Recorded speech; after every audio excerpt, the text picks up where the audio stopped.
Well, hello there. Happy New Year and welcome to Mr. E's Mysteries and Magics. New Year's is a time when, you celebrate a little too much maybe, but it's also a time for looking forward and looking backward and, trying to improve your life. And it's somewhat philosophical to that degree.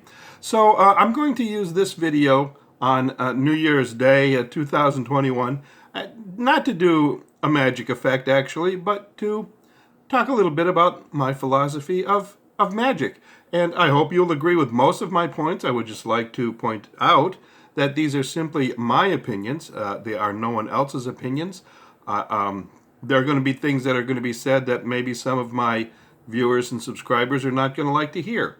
I hope I don't offend you, and just remember that what works for me or may not work for you, and what may not work for me may work very well for you. I leave that up to you, and I look forward to your comments in the comment section below.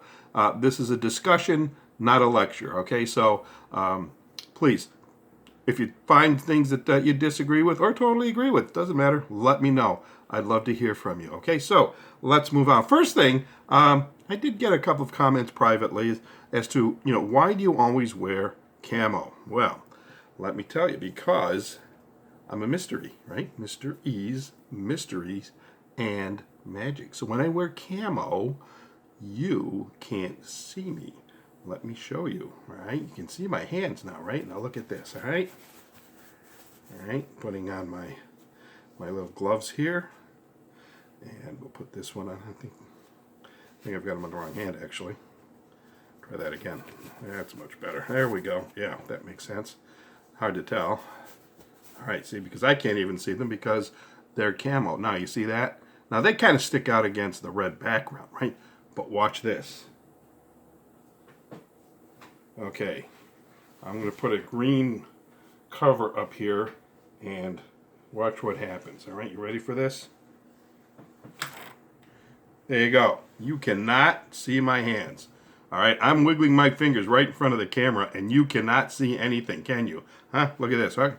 Yeah, see that? I'm moving the pad, but you can't see me, right? I'm a mystery. That's why I wear camo. You can't see me. I'll get rid of this, and there you go. You can see my hand again. Look at that. There's my other hand.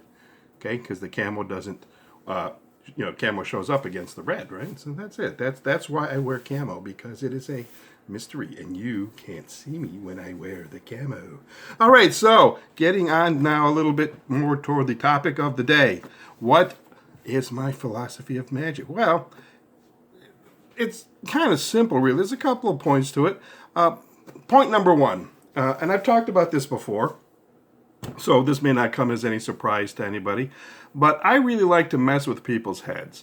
I know that there are a lot of magicians out there, a lot better magicians than I am by a long shot, including one Chris Ramsey, whom I admire greatly. I don't know him. I know him only from his videos. I am a former subscriber. I stopped when he started doing more brain teaser puzzles than magic, but I do check him out every once in a while and see if he's got any new magic videos up there.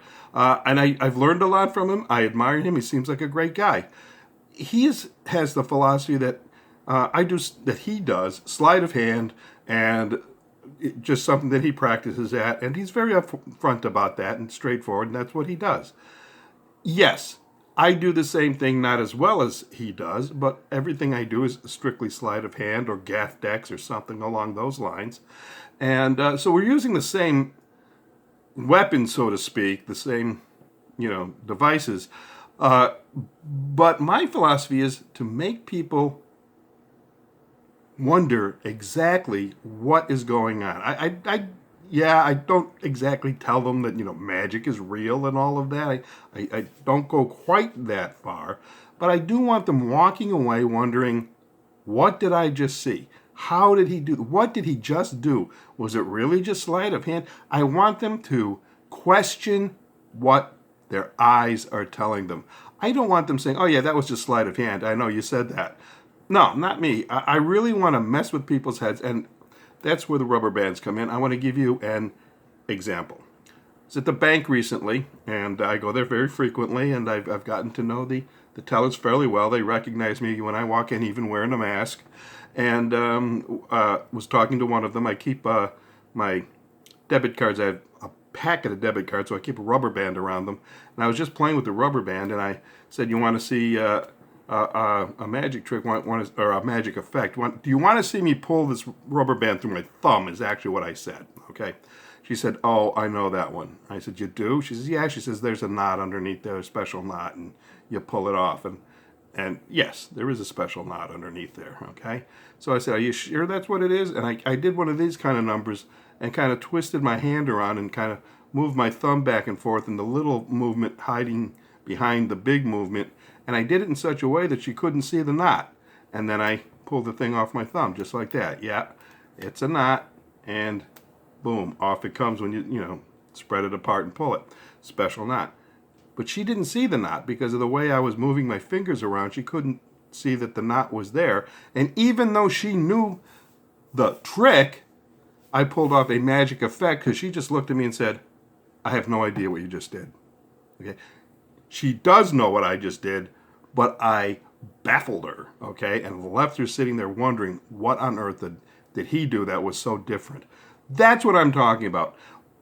You may say, well, if you take that route, you're coming very close to people like Uri Geller, who tried to fake people out that he was a psychic and that kind of thing. No, because I'm not telling people that I can do things that are impossible. I just leave the question open, and I don't get paid for it. I don't go on TV and tell everybody I'm a psychic or any of that kind of nonsense. I just do this for entertainment, and it's just, I love to watch people get completely fooled by what you're doing, and that leads me to my second point about magic, and that is it is a very unique form of entertainment. Why? Well, first of all, you're entertaining other people, of course. Now, actors entertain people. They're up on stage or in a movie or a TV show, whatever, and they're entertaining people, and they're enjoying what they're doing. They're getting paid, and they're doing what they really like to do. But you can't really say that they're being entertained. However, when you do magic live in front of other people, this doesn't apply doing it on videos, but when you do magic in front of other people, for me at least, it is extremely entertaining to watch their reactions. No reaction is ever 100% the same. I see different reactions to the same effects from different people all the time, and I just love watching the jaws drop, the eyes pop out, and that sort of thing. And it all flows from that whole nonsense about, hey, you know what?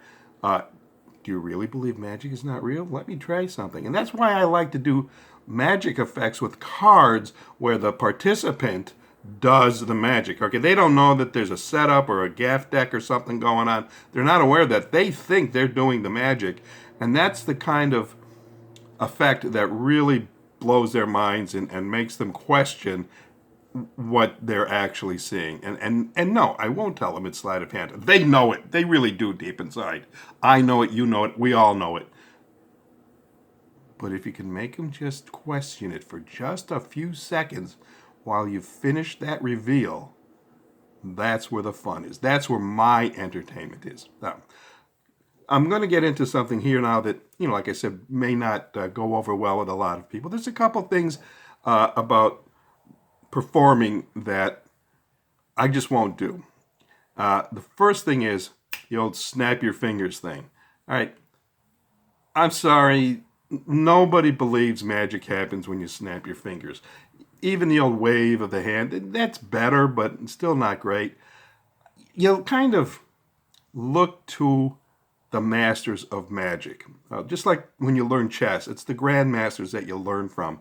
When you talk about the masters of chess, of magic rather, you're talking about the really big names. Anywhere from Penn and Teller to even people like Chris Ramsey, who is a professional, just not as well known or a Vegas performer like Penn and Teller. But there are a lot of really great high class professional magicians on the internet, and Ask yourself, have you ever seen any of them snap their finger to do a reveal or to say, now the magic happens? I honestly can't remember that I ever have.